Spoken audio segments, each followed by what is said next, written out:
Hey everybody, how's it going? It's the Daily Shooter, and it's time for a little torture testing. Now, I did a full review on this knife right here just a couple months ago. It is the Knv2 from a company called Jaktkit. They make a very nice, high-quality, premium knife, but at an affordable price. So it's a knife that a lot of people will like because, you know what, you're not blowing your budget, and you have a knife that is still capable of doing everything that you want a knife of this size to do. Also comes with a really nice Kydex sheath.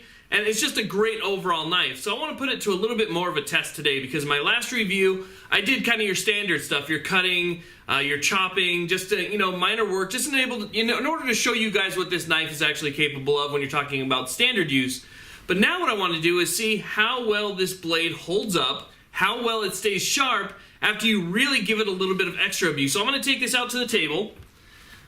I'm going to take this sledgehammer right here. I'm going to put this on the table. As you can see, it has a pommel in the back, so it is full Tang.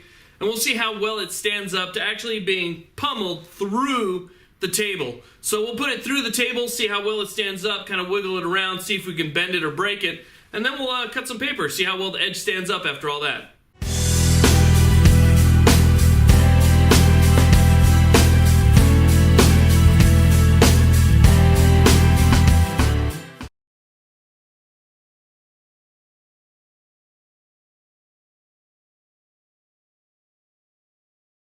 Okay, so I'm out back and I'm at the tabletop that I use to test most of my knives. We'll go ahead and we'll pull this knife out. We'll take a closer look at it so that you guys can kind of get a before and after.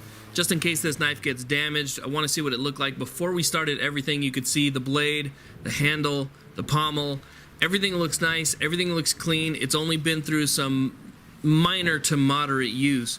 So this is a very hard wood table. It's a nice table. It's perfect for testing knives and kind of durability.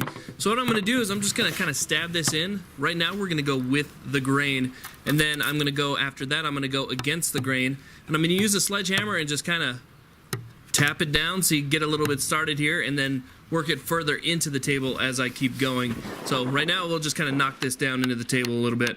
Now, when you're working with the grain, it's obviously a little bit easier. I am hammering quite a bit, and I have to tell you, I missed that pommel several times and hit that handle over and over. It was really painful to watch, but still, the handle held up really nice. That material that they have on there is very, very strong, and I got that thing down into the table, and it wasn't going anywhere. It was completely wedged in there. There was nothing that I could do. So I was really happy with the way that that went down. Extremely sharp, and this is just an unstoppable piece of steel. Very well made, very well heat treated, and I was happy with the overall durability of it as it went down because, like I said, I missed a bunch. So even just kind of wiggling this thing forward, it's not going anywhere. So what I decided to do is against the edge side, use that hammer and kind of force it down into the table edge side first. So if it was going to get any damage to the edge of the blade, this is how it's going to happen. Now, I did slightly damage the spine of the blade just by hitting, steel against steel. That's going to happen. I was really expecting that. But I am forcing the edge part of that knife down into the wood, and it's in there really good. So just kind of testing it out, making sure that it's going to stay sharp because, I mean, that's what a torture test really is all about. So now we'll go ahead and we'll take this out and we'll take a closer look at it. And I honestly expected there to be burrs or something in the steel at this point because it's a really nice kind of flat grind, and I expected there to be some type of damage to a really fine edge, and there just wasn't. It was a beast of a knife. I was really surprised how well it held up. You can see a little bit of the damage to the spine there.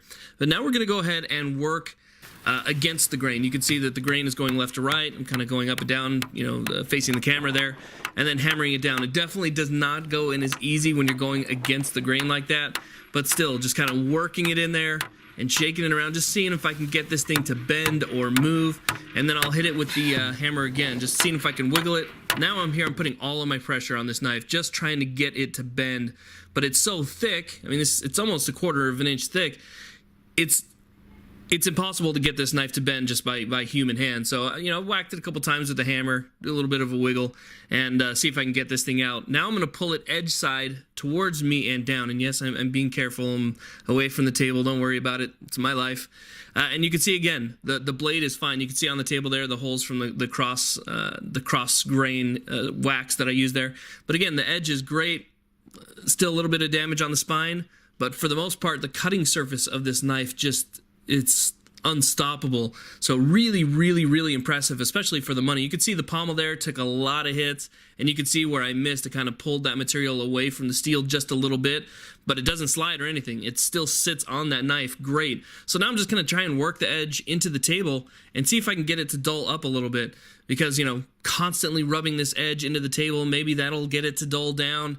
Obviously, it's not going to be as sharp as day one, but still, it is amazingly sharp, and I'll go ahead and show you guys right now how sharp it still is by taking out a 2x4 and then doing some really fine work. So you have a knife you've been using a lot, maybe you're in a survival situation and you've been using it a lot and you still need to do some fine work with it. Even after being hammered through a table multiple times, cross-grain, this is still capable of doing that really fine work. So I can kind of feather this wood, I can get some kindling, I can still do the ultra fine work that I need to do, as well as chopping. This knife is good at batoning. It's fantastic in cold weather, in different climates. Just an overall impressive knife, and then not too expensive either. I'll put a link in the description box to this knife, but I definitely urge you guys to check it out. There's no fancy frills or anything to it. There's no special coatings. There's none of that stuff that makes a knife overpriced. It's just a good, hard-working knife. So I'll put a link again in the description box to the Jaktkit Knv2. Thank you guys very much for watching. Please like, subscribe. Have a great day.